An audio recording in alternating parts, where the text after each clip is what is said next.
1 feet இல்லாட்டி 1.5 feet வந்துட்டு distance விட்டு இந்த வேர்லாம் வெளியே எடுத்து விட்டுக்கணும். இதில் வந்து ஹெல்த்தியாக இருக்கிற ரூட்ஸில் ஒரு பென்சில் திக்னஸ் இருக்கக்கூடிய ரோஸை செலக்ட் பண்ணி அதில் ஒரு ஸ்லாண்ட் கட் கொடுக்கணும். அதை எப்படி கொடுக்கலான்னு பார்க்கலாம்.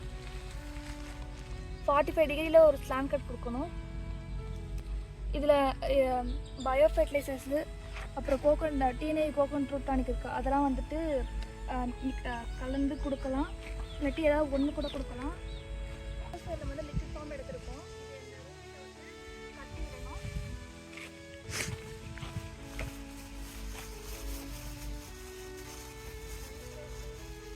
இப்போ நம்ம 15 டேஸ் ஆனதுக்கப்புறம் இதை அப்சர்வ் பண்ணியிருக்கான்னு பார்க்கணும். நம்ம ஏன் ஸ்ப்ரே பண்ணாமல் இந்த மாதிரி ரூட் டானிக்காக கொடுக்குறோன்னா, அது ஸ்ப்ரே பண்ணுறப்போ அது அவ்வளோ ஸ்லோவாக கொஞ்சம் அப்சர்வ் பண்ணோம். ஆனால் இந்த மாதிரி ரூட் ஃபீடிங் கொடுக்கும்போது அது கொஞ்சம் நல்லா ஃபாஸ்ட்டாக அப்சர்வ் பண்ணும்போது அந்த கோகோனட் ட்ரீயோட க்ரோத்தும் நல்லாயிருக்கும். அந்த